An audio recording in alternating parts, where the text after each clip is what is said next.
Comment adopter de nouvelles habitudes plus facilement? Comment garantir que vous allez réellement pouvoir en faire des rituels et que ça va devenir une part intégrante de votre vie?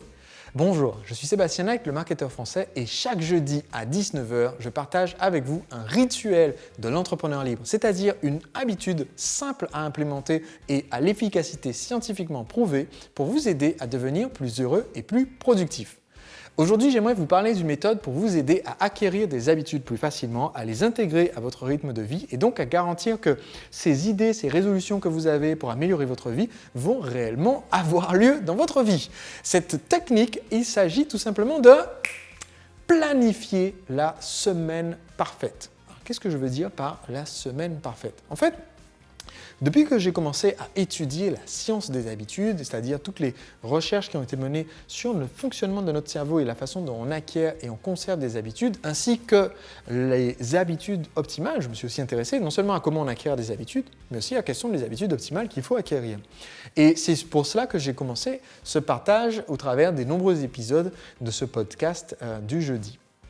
Et ce que j'ai constaté, c'est que pour beaucoup de gens, c'est difficile d'acquérir une nouvelle habitude. C'était aussi le cas pour moi. Il y avait des habitudes qui étaient faciles parce que ça revenait juste à décider que quelque chose qu'on fait déjà va devenir dorénavant une habitude. Donc ça, c'est un peu facile.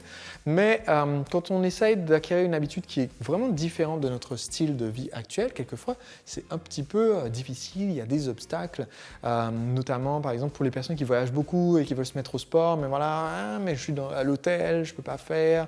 Le rythme de travail est différent.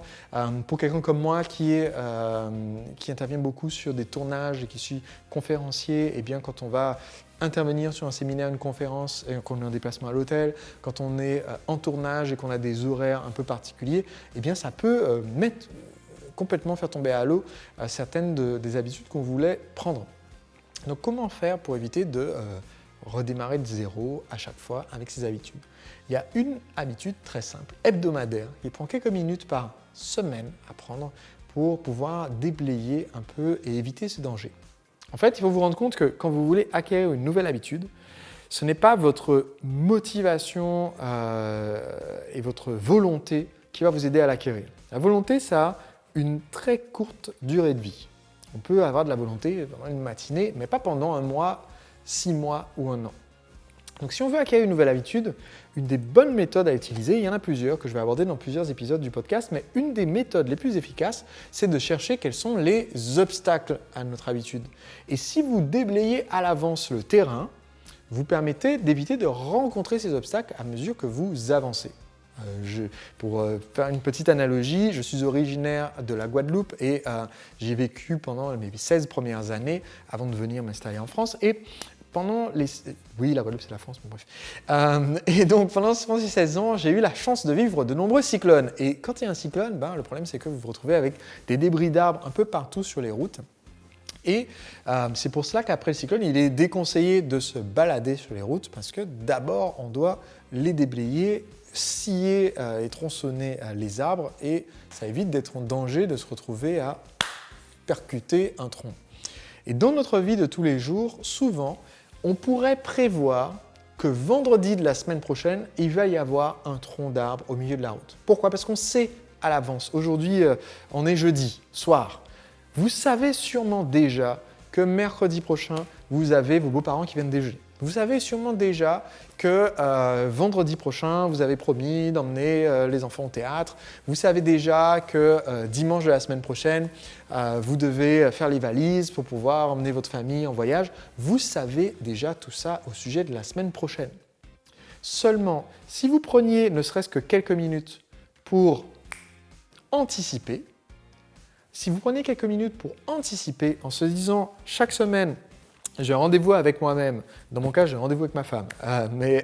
C'est-à-dire qu'on fait ça ensemble. Mais chaque semaine, j'ai un rendez-vous avec moi-même au minimum pour regarder un peu la semaine prochaine et voir quels sont les moments dans mon agenda, dans ma semaine personnelle et professionnelle qui peuvent interférer avec les habitudes que j'ai décidé d'appliquer dans ma vie personnelle. Qu'est-ce qui peut m'empêcher de faire ma fameuse séance de sport que j'ai décidé de faire? Qu'est-ce qui peut m'empêcher d'aller courir le matin? Qu'est-ce qui peut faire que je vais avoir du mal à dormir les 8 heures que je me suis promis de dormir chaque nuit? Qu'est-ce qui peut faire que je vais avoir du mal à avoir la journée sans ordinateur que je m'étais promis de faire? Qu'est-ce qui peut faire que je vais avoir du mal à ne pas consommer, pour certains ça va être du lait, pour ne pas consommer du blé, ne pas consommer des sucres, parce qu'en fait je vais être invité à une fête d'anniversaire et que je ne sais pas trop, est-ce que je vais pouvoir ne pas manger du gâteau? Donc est-ce que je peux prévoir à l'avance et prévenir que je ne vais pas manger du gâteau? Mais voilà, en fait, le simple fait de prendre un petit temps dans la semaine pour prévoir sur la semaine suivante quels sont les obstacles à mes habitudes et comment je peux les contourner, parce que vous n'avez pas forcément toujours réussi à cirer le tronc, mais vous pouvez prendre une route alternative pour obtenir votre objectif. C'est une méthode extrêmement efficace et cette habitude, donc, je l'appelle planifier la semaine parfaite. L'idée étant de regarder chaque jour et de s'assurer que sur chaque journée de la semaine prochaine, il n'y a aucun obstacle qui m'empêche de vivre la semaine parfaite. Si vous prenez cette nouvelle habitude, ça va vous faciliter l'acquisition de toutes les autres habitudes dont j'ai déjà parlé dans les précédents épisodes des rituels de l'entrepreneur libre.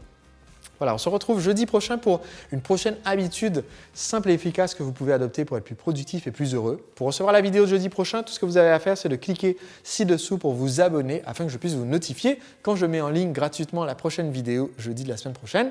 Et d'ici là, en attendant jeudi, profitez, si vous ne l'avez pas encore fait, de mon offre spéciale sur mon livre « Le secret des entrepreneurs libres ». Vous trouverez un lien ci-dessous pour pouvoir recevoir le livre avec mon offre spéciale plus des bonus. Le but du livre est de vous aider à réaliser vos rêves en mettant en place un système marketing automatisé qui vend vos produits 24 heures sur 24, qui fidélise vos clients, qui apporte beaucoup de valeur et qui vous libère du temps. Ce qui fait que vous aurez davantage de semaines parfaites. Toutes les infos sont ci-dessous. Donc, je compte sur vous pour récupérez votre exemplaire du livre et je vous dis à la semaine prochaine. Au revoir. J'aimerais mentionner une méthode très simple pour améliorer la communication au sein de votre équipe et pour rendre l'équipe plus efficace afin que vous puissiez atteindre les objectifs de votre entreprise. Cette méthode, c'est le